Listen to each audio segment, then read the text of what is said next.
Given the current circumstances, and this is now day 7 that some areas are still without power, we felt it very important, extremely urgent, and the producer can tell you this, how long can we store food until it goes bad? And to answer those questions and to give you that information is Principal Environmental Officer Lana McQuilkin. She is here to let us know the do's and the don'ts.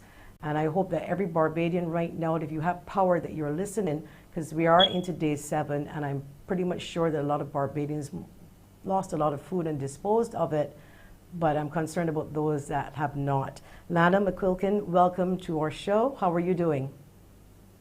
I'm fine, thank you. And how are you?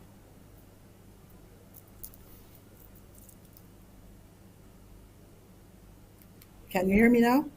All right, we're going to get Hello? Lana's volume sorted out shortly. So we're standing by to hear from her on what time it takes to break down food. And I want her to break it down maybe into 3 categories: meats, fruits and vegetables, and of course dairy.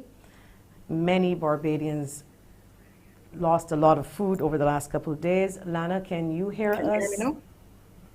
I can hear you. Can you hear Good, me? we can hear you now. Good morning. Okay. Okay, well, let's get Good straight to morning. the point. We know it's day 7. There are some areas that are without power. What can you tell us about the food situation in terms of the times that it would take to break down meat, fruit and veg, dairy? 7 days? Okay. First of all, 7 days, everything has to go. There is nothing that we can do to save any food on day 7. The maximum time that we will have is just hours, basically, and that's with the freezer or refrigerator not being opened as often as normally people will go into the fridge or the freezer. For dairy, which is a perishable food, meats, all gone by day 7. If the best thing for you to do is, if you have the freezer still working, still cold, put the dairy and the meats and everything into the freezer to maintain the temperature. And this is when the electricity goes out. So this is at the very beginning. After that, they can stay there for up to 24 hours. But all the other perishable things inside of the fridge of itself has to go, because after 4 hours, that's it for it. I think that we have to concentrate on being prepared.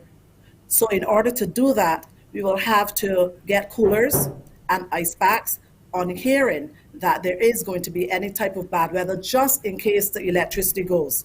And some people, I'm not sure where in Barbados they have it, but if you can source dry ice, which is carbon dioxide that's frozen to minus 109 degrees Fahrenheit, that will help a lot, as well as block ice.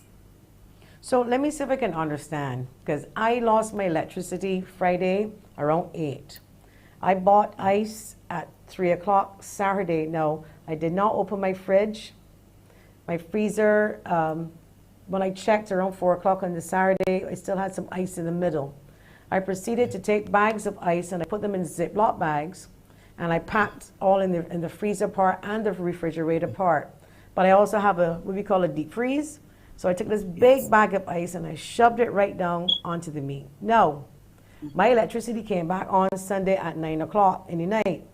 When I checked the freezer, not the fridge, the freezer part, it was still very cold, and there was still a little bit of ice in the center of my meat.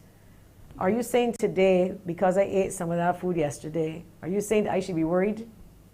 I'm not saying you should be worried. Actually, you did very well. So as long as it still has ice crystals, then the food is still good. So you did very, very well. But we had to, in all honesty, we had to